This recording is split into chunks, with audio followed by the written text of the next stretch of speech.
Thank you very much, Mr. President. Of course, we're all very happy to be here to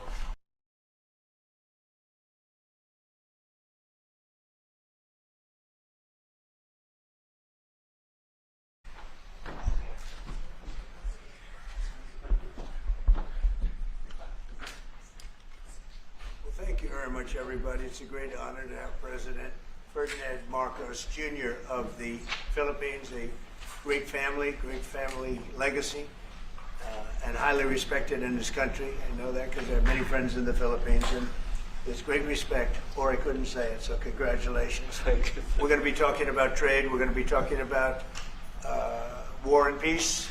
They're a very important nation militarily, and we've had some great drills lately. We're back with them. I think I can say that the last administration was not getting along with them too well. They didn't get along with anybody. They didn't know. Honestly, they didn't know what they were doing. But we have some fantastic military relationships with the Philippines, and that's been reinstituted. And Pete, I would say that you couldn't be happier, right, with the relationship. Great partners. So I just want to say it's an honor to have you. We're going to talk about trade today, and we're very close to finishing a trade deal, big trade deal actually. And we do a lot of business with you. It's a lot of income coming in for both groups. But I was surprised to see the kind of numbers. They're very big, and they're going to get bigger under what we're doing and what we're proposing. And I just want to thank you for being with us. It's a great honor. You and your representative. It's really a great honor. We have a big announcement. AstraZeneca, the big drug company, is going to spend $50 billion, just announced $50 billion in the United States in order to build various places all over the country, big manufacturing plants, pharmaceutical plants all over the country, so that's an honor. And he said they did that because of the election and because of the fact that the tariffs are placed. So they're building their facilities in New York. $50 billion, that's a big investment. And it's going to be a very good investment. I have no doubt about it. So thank you to AstraZeneca.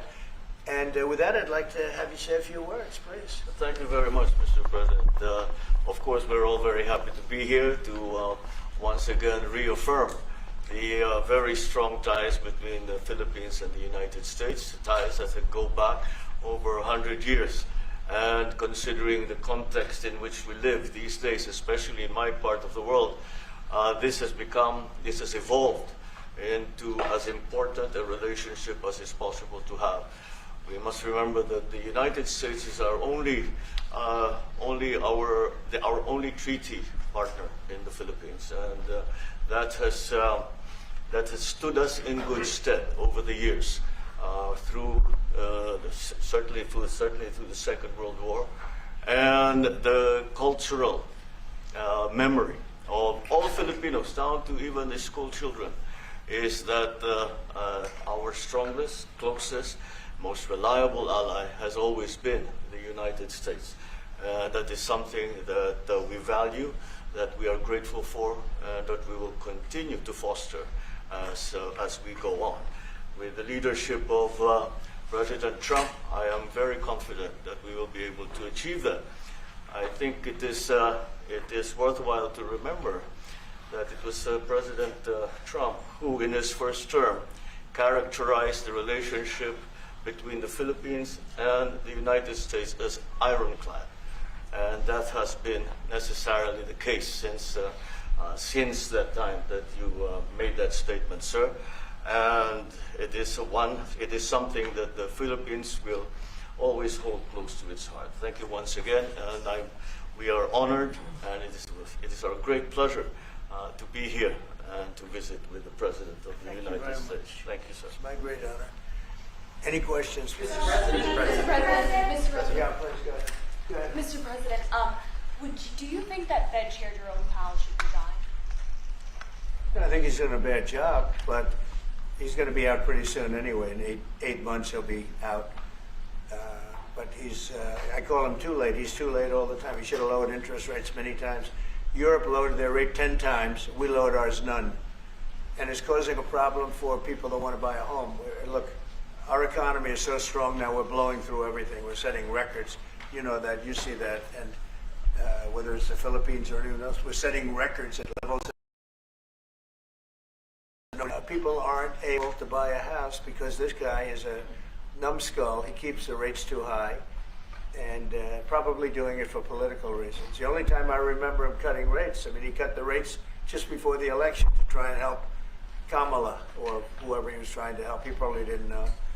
And he's building a building. He's $2.7 billion. They have a $900 million overrun. What is that? And that was given by Biden. That was another Biden deal. And this guy's building this building that's severely overrun. And what does he need the building for? Why does he need space for more people? So they did a big study the other day, and they called all of the great intellects and the great economists and all of the great everything. And it was 71, and only 2 got it right. Me and another gentleman that happens to be very smart. 69 people got it wrong, and the Fed got it wrong, more wrong than anybody. And you know, he has these think tanks, and they build buildings for people that think.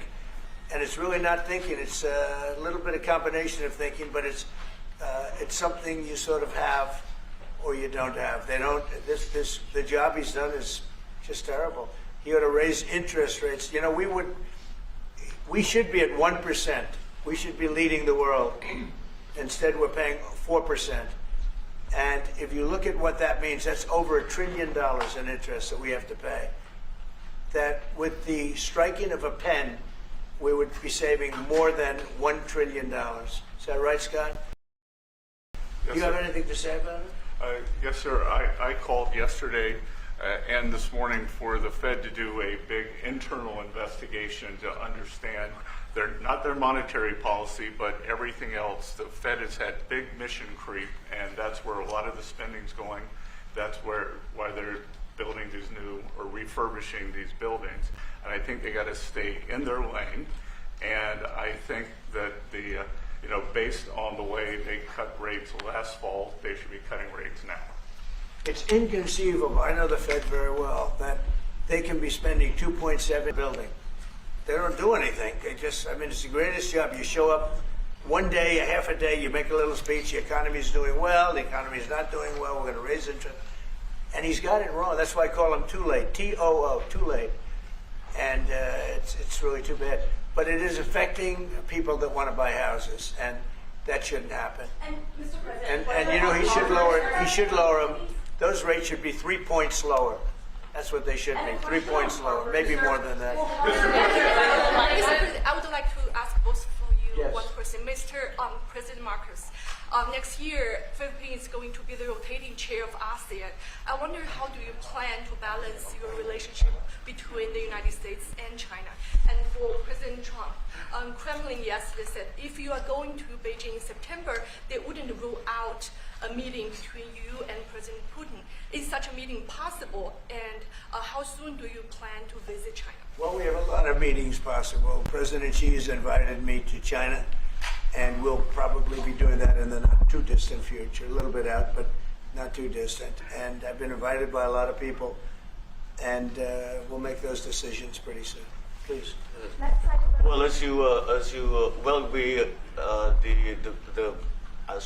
say, we are chairing ASEAN for 2026. There is no need, in a sense, to balance, as you characterize as, to balance our relationship within the United States and China, simply because our foreign policy is an independent one, and we are essentially concerned with the defense of our territory and the exercise of our sovereign rights. Now, whether we do this not alone, we need to do this with our partners.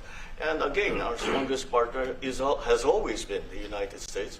But of course, we are trying to form coalitions and multilateral relations so that those like-minded nations who share the same values as we do, who hew to international law, most specifically the UNCLOS, present that position very clearly to anyone who has intentions of unilaterally changing the world order, and that is how we are guided in that if he gets along with China, because we're getting along with China very well. We have a very good relationship. In fact, the magnets, which is a little complex piece of material, but the magnets are coming out, very well. They're sending them in record numbers. We're getting along with China very well, and I don't mind if the president dealt with China. If that's meant, because I think he has to do what's right for his country. I've always said, make the Philippines great again. Do whatever you need to do, but you're dealing with China wouldn't bother me at all. Well, now it is something that we have to do in any case. Yeah. And certainly. Mr. President, do you support the Justice Department seeking a new interview with Ghislaine Maxwell, and did you urge the Attorney General to seek one? I don't know anything about it. They're going to what? Meet her? Your Deputy Attorney General is reached out to Ghislaine Maxwell's attorney asking for a new interview. Yeah, I don't know about it, but I think it's something that sounds appropriate to do. Yeah. Deputy Attorney General, who's your former attorney, would be conducting the interview, given your past relationship. He's a very talented person. He's very smart. I didn't know that they were going to do it. I don't really follow that too much. It's sort of a witch hunt, just a continuation of the witch hunt. The witch hunt that you should be talking about is they caught President Obama absolutely cold, Tulsi Gabbard. What they did to this country in 2016, starting in 2016, but going up to 2020 in the election. They tried to rig the election, and they got caught. And there should be very severe consequences for that. When we caught Hillary Clinton, I said, you know what? Let's not go too far here. It's the ex-wife of a president, and I thought it was sort of terrible. And I let her off the hook, and I'm very happy I did. But it's time to start, after what they did to me, and whether it's right or wrong, it's time to go after people. Obama's been caught directly. So people say, oh, a group. It's not a group. It's Obama. His orders are on the paper. The papers are signed. The papers came right out of their office. They sent everything to be highly classified. Well, the highly classified's been released. And what they did in 2016 and in 2020 is very criminal. It's criminal at the highest level. So that's really the things you should be talking about. I know nothing about the other, but I think it's appropriate that they do go. May I ask you about that, Mr. President? Tulsi Gabbard has submitted a criminal referral to the Department of Justice. From your perspective, who should the DOJ target as part of their investigation? What specific figures in the Obama administration? Well, based on what I read, and I read pretty much what you read, it would be President Obama. He started it. And Biden was there with him, and Comey was there, and Clapper. The whole group was there. Brennan, they were all there in a room. Right here, this was the room. This is much more beautiful than it was then, but that's okay. I have nice pictures up. They came out of the vaults. They were in there for 100 years. This is much more beautiful. We have the Declaration of Independence now in the room, which wasn't here. I guess people didn't feel too good about putting it here, but I do. But you know what? If you look at those papers, they have them stone cold, and it was President Obama. It wasn't lots of people all over the place. It was them too. But the leader of the gang was President Obama, Barack Hussein Obama. Have you heard of him? And except for the fact that he gets shielded by the press for his entire life, that's the one they... Look, he's guilty. It's not a question. I like to say, let's give it time. It's there. He's guilty. This was treason.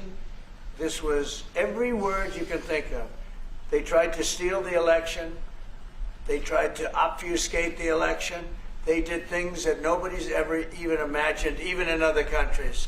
You've seen some pretty rough countries. This man has seen some pretty rough countries, but you've never seen anything like it. And we have all of the documents.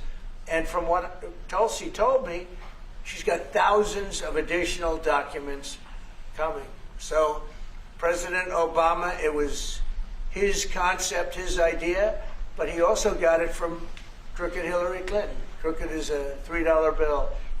Hillary Clinton and her group, the Democrats, spent $12 million to Christopher Steele to write up a report that was a total fake report. Took 2 years to figure that out, but it came out that it was a total fake report. It was made up fiction.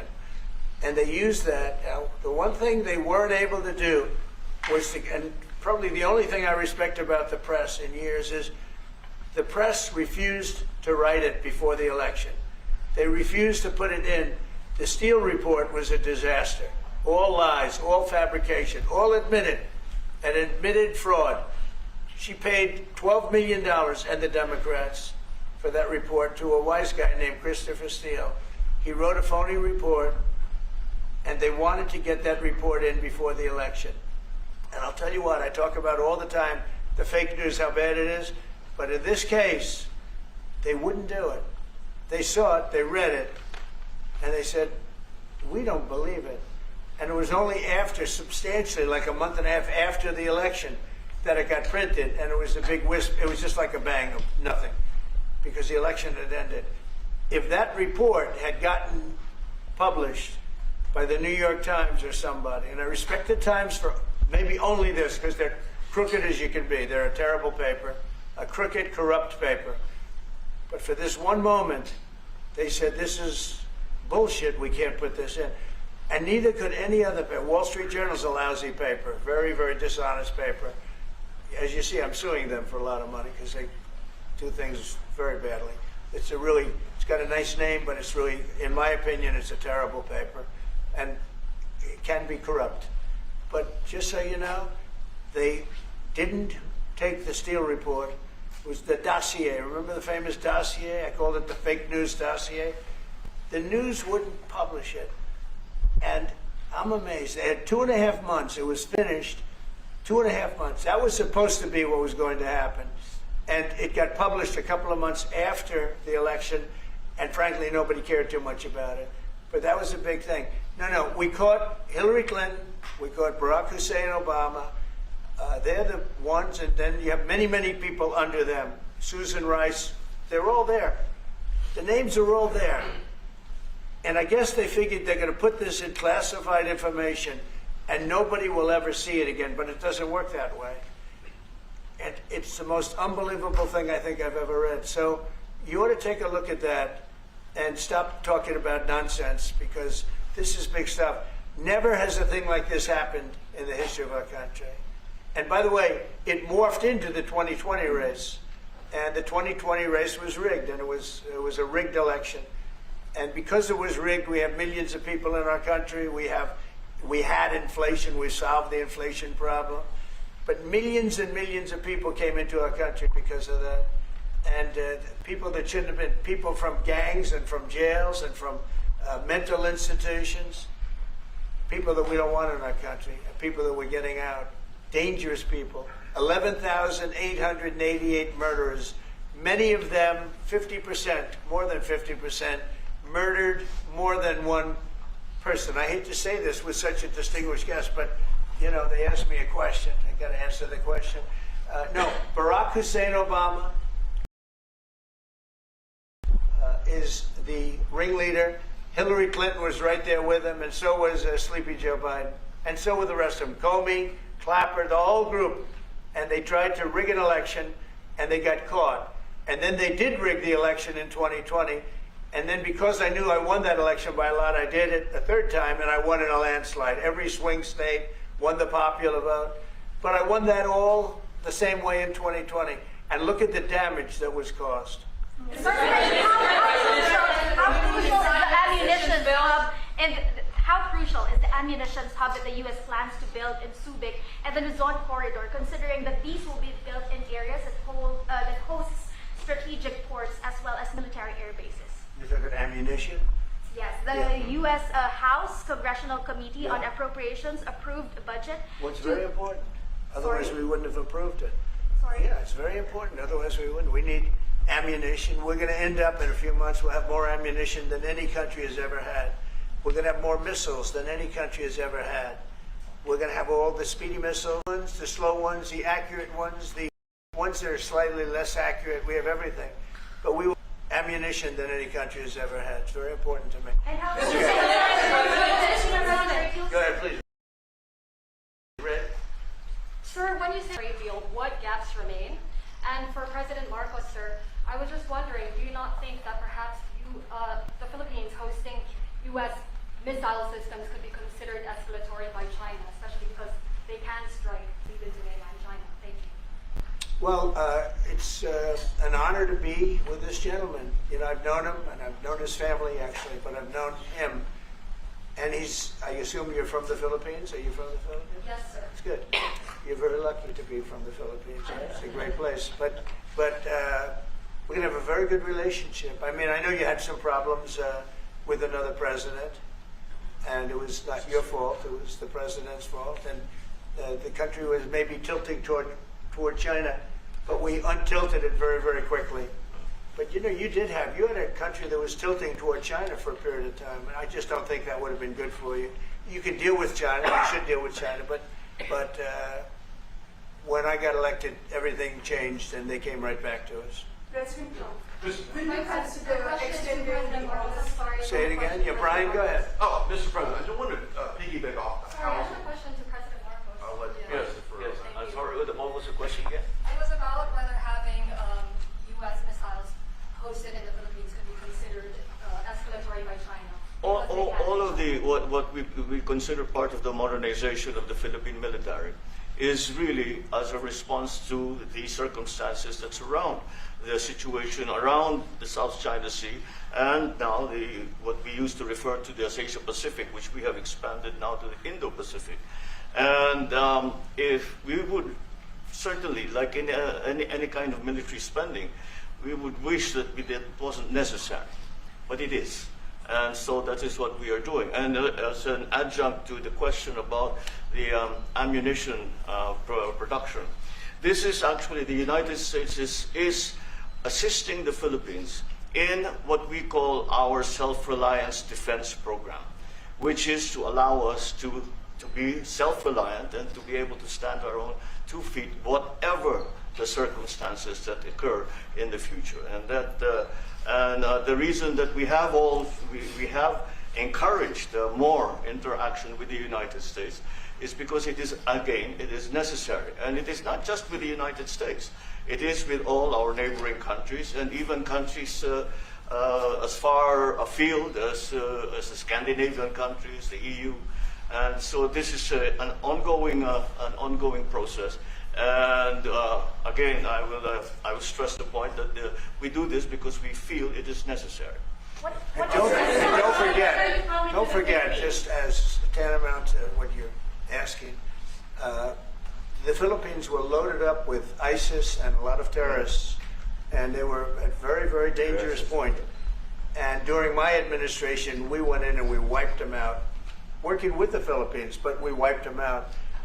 But if we didn't go in, I don't know what would have happened. I don't know who would be your president right now. But we spent a lot of time and a lot of talent on going into the Philippines and wiping out terrorists. They had a tremendous problem during my administration, and we cleaned it up. We got them out, and now you really have a good, solid country again. I believe so. Yes. How can you Mr. President, I want to follow up on the housing question. Yeah. We've got no tax on tips, no tax on overtime, no tax on Social Security. How important is it we have no tax on home sales, capital gains, to unleash the housing market in this country? Well, we're thinking about that, but would also unleash it just by lowering the interest rates. If the Fed would lower the rates, we wouldn't even have to do that. But we are thinking about no tax on capital gains on houses. And I'm very impressed that you asked that question because nobody knew that. Well, how did you find that out? That's very. I wonder why there's somebody I'm very close to. There's a leaker. There's a leaker. I've also got a question. I find it a very interesting world that we know more about 2 people at a Coldplay concert just hours after that viral video than we know of Thomas Crooks 1 year after attempting to assassinate you. What is holding back the investigation on Thomas Crooks? Well, they've reported to me and they've told me things, and they really say they haven't found anything that was abnormal. I would say this: the Secret Service was very brave because they were right there and they jumped on me. They made a mistake. They should have had somebody on that roof, and they should have had communication with the local police, who also, they did a very good job, but they made some mistakes, and we have a whole different group of people now. I don't think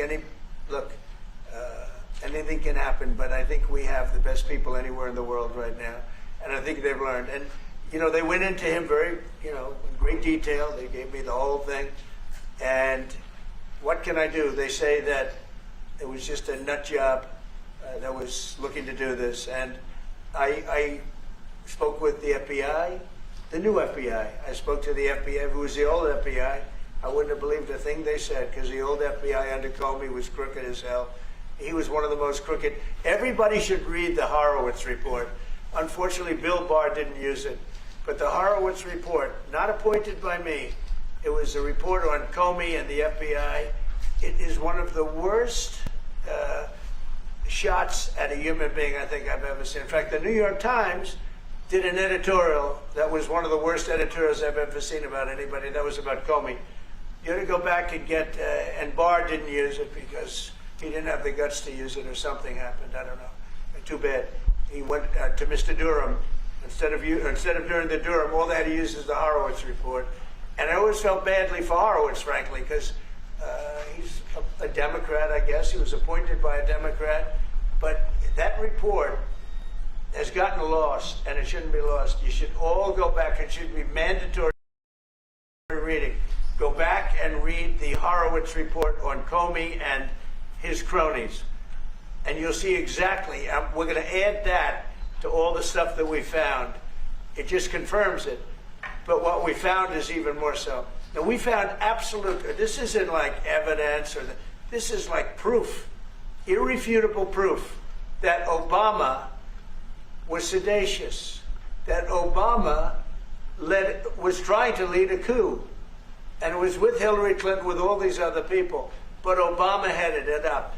And, I get a kick when I hear everyone talks about people I never even heard of. It was this one. No. It was Obama. He headed it up. And it says so right in the papers. Got everything. This is the biggest scandal in the history of our country. And it really goes on to even the auto pen, because it all relates to the same thing. It all started the same sick minds. You have an auto pen, which is a tremendous, well, we don't have a president, we have an auto pen that signs everything. I'll bet you sign everything. You don't have auto pens. Everybody, who doesn't sign? You're the president of a country. But it's all that whole thing, leading right up to the end of it is the auto pen. And the auto pen was used by people, and Biden knew nothing about it. They were signing documents that he knew nothing about. As an example, they released the Unselect Committee of Liability.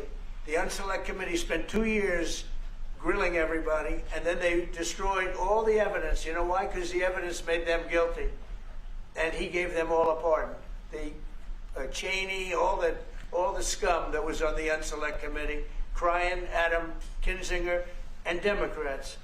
And he gave them a pardon. Do you have something else, guys? I was just going to add one more thing on Adam Schiff.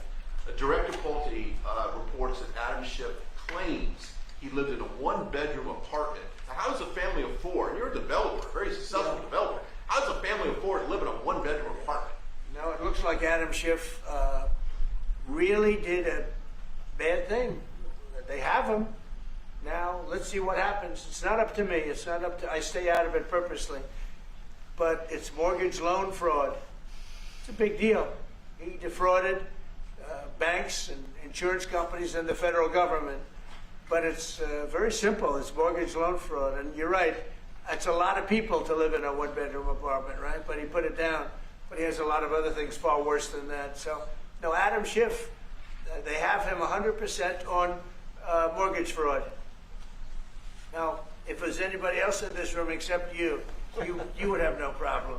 But anybody else in this room, you'd have a problem. I'd have a problem. Yeah, please. So there was a hearing yesterday in the Harvard case. Would you allow Harvard to get their federal dollars back as a part of any agreement with the administration? No, I'm not giving. Harvard's been given $7 billion. Can you believe it? By the $7 billion, and we want money to go to all universities, not Harvard. Harvard got more than anybody else.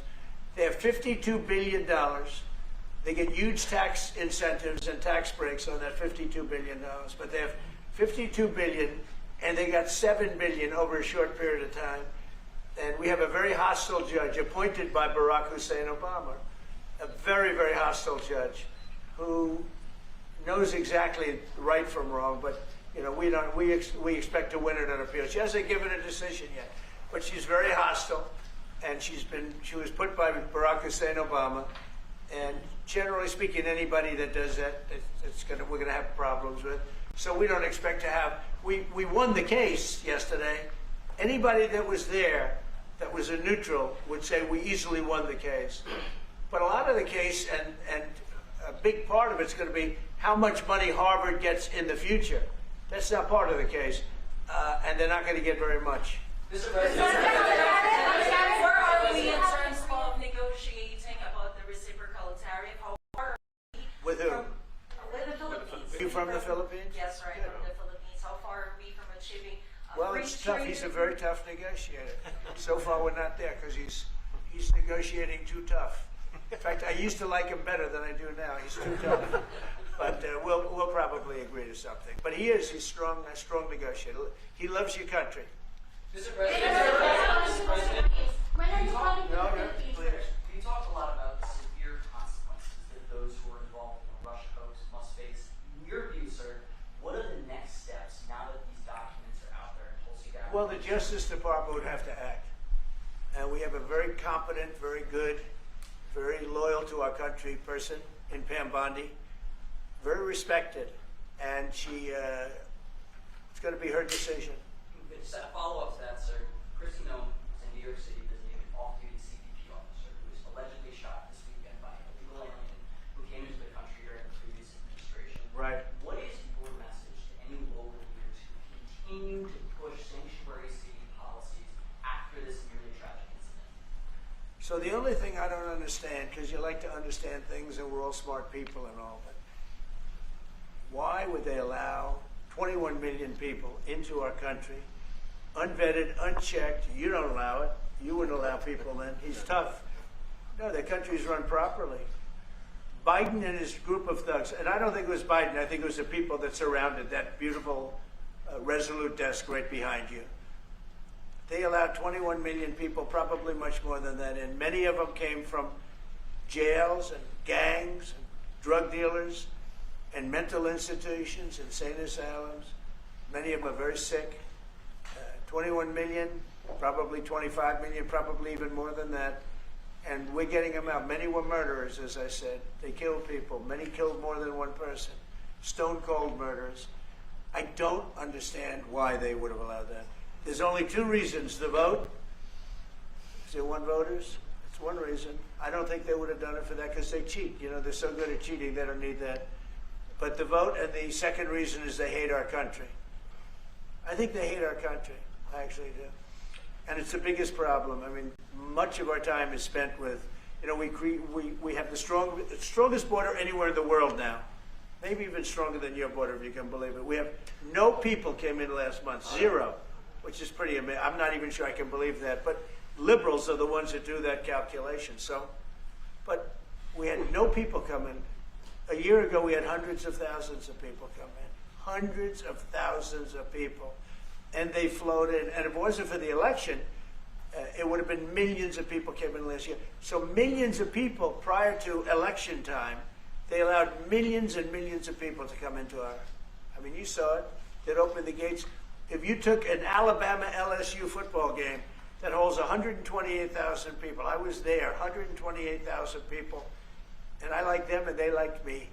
But if you took that and doubled it, that's what used to flow into our country on a daily basis. It's not even believable. And we're getting them out, and we're starting with the worst ones. And we had a man shot yesterday, a police officer who was a great gentleman, shot right here in the throat. Probably won't be able to speak again.